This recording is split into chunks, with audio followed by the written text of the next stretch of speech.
Oi, gente, bom dia, Deus abençoe a todos, firme no propósito, vamos continuar na leitura da Bíblia, né? Vamos continuar a leitura, eu continuo firme aqui, vocês que estão me acompanhando.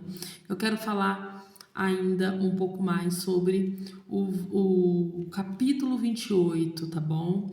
Que a gente vê aqui, para quem está me acompanhando, né? A disputa da primogenitura, né? Então, eu quero falar um pouco mais sobre ela. O que acontece?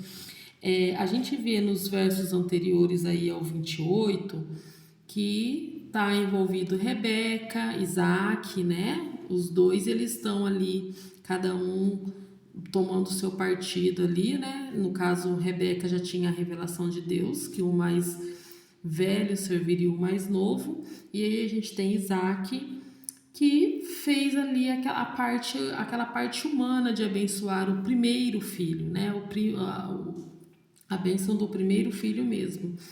E aí até então a gente percebe que em nenhum momento Deus entra ali e fala diretamente, né? Isaac abençoa Jacó, a gente vê que é um perdão ali do que aconteceu, né? Acho que é uma sinalização de um perdão, porque ele abençoa então Jacó e pede para que ele vá embora da terra, né? Naquele momento por conta de Esaú. Mas aí acontece o maravilhoso. Gente, aí acontece o maravilhoso quando Deus entra em ação. Aí eu quero ler com vocês capítulo 28, do verso 10 ao 15. Eu quero ler com vocês, porque aí a gente vê que aí Deus entrou em ação e então confirma o que Rebeca havia feito, né? Vamos lá. Partiu Jacó de Berseba e seguiu para Arã. A partir do 10, tá, gente? Capítulo 28, verso 10. Partiu Jacó de Berseba e seguiu para Arã. Tendo chegado a certo lugar, ali passou a noite, pois já era sol posto.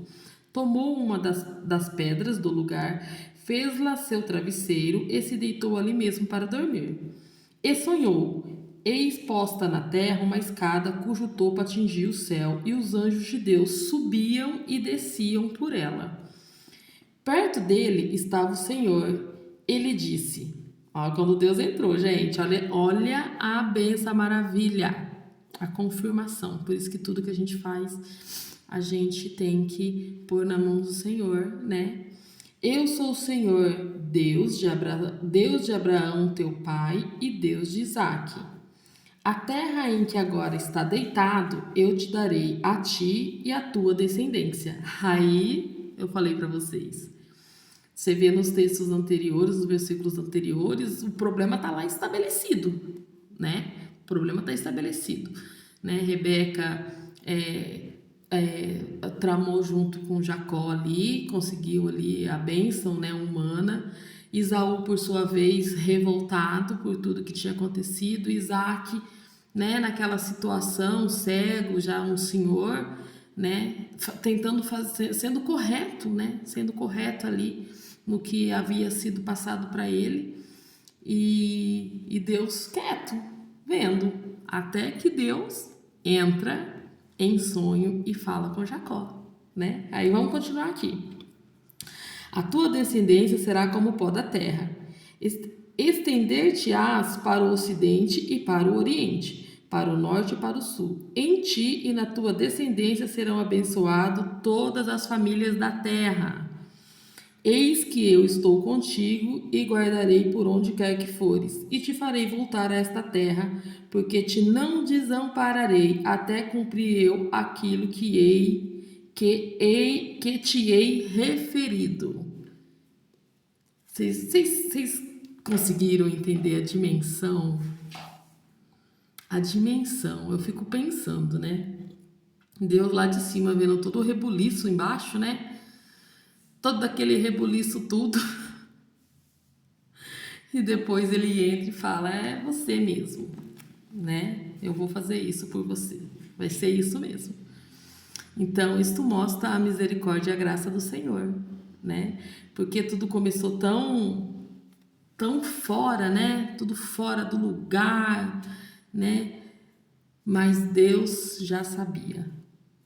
Deus já sabia tudo. Por isso ele ficou em silêncio, só esperando. Porque a gente poderia aqui pensar um monte de coisa e falar um monte de coisa, né? Do tipo assim, e se Isaac, de repente, poderia ter um monte de suposição, né, gente? Para e pensa, e se Isaac, em vez de fazer a tradição ali de abençoar o primogênito, que foi o que ele aprendeu, que aconteceu com ele, né? Que ele era o filho da promessa. Talvez ele pudesse ter buscado a Deus antes e Deus teria revelado a ele. Mas naquela época, hoje, nós temos o nosso guia. Isso aqui é o nosso guia, né? E aí a gente lê, busca o Senhor, tudo por fé, né? Mas nós temos um guia aqui. Naquela época, eles não tinham, era tudo por revelação ali. Eles, Deus e eles, olha a intimidade, Deus andava ali, era Deus que ia dando as coordenadas ali na hora. Não era ler igual a gente lê, né? A gente pega, lê, a gente sabe o que a gente deve fazer. Ali era na hora, o problema era resolvido na hora. Então, eu fico pensando, Deus vendo tudo aquilo lá, e de repente Deus entra num sonho de Jacó ali, depois que Jacó fugiu, né, para a terra, e aí Deus vem e confirma para Jacó, então, que ele ia abençoar e seria incontáveis. Então, aí a gente vê que realmente pulou da mão de Esaú a primogenitura e foi para a mão de Jacó, tá bom? Deus abençoe todo mundo. Vão lendo devagarzinho, é bem complexo, né? A gente pode não entender muita coisa, a gente não entende, né? Mas Deus vai dando a revelação, tá bom? Deus abençoe todo mundo. E aí a gente vai seguir aí pro 29, tá bom? Beijo.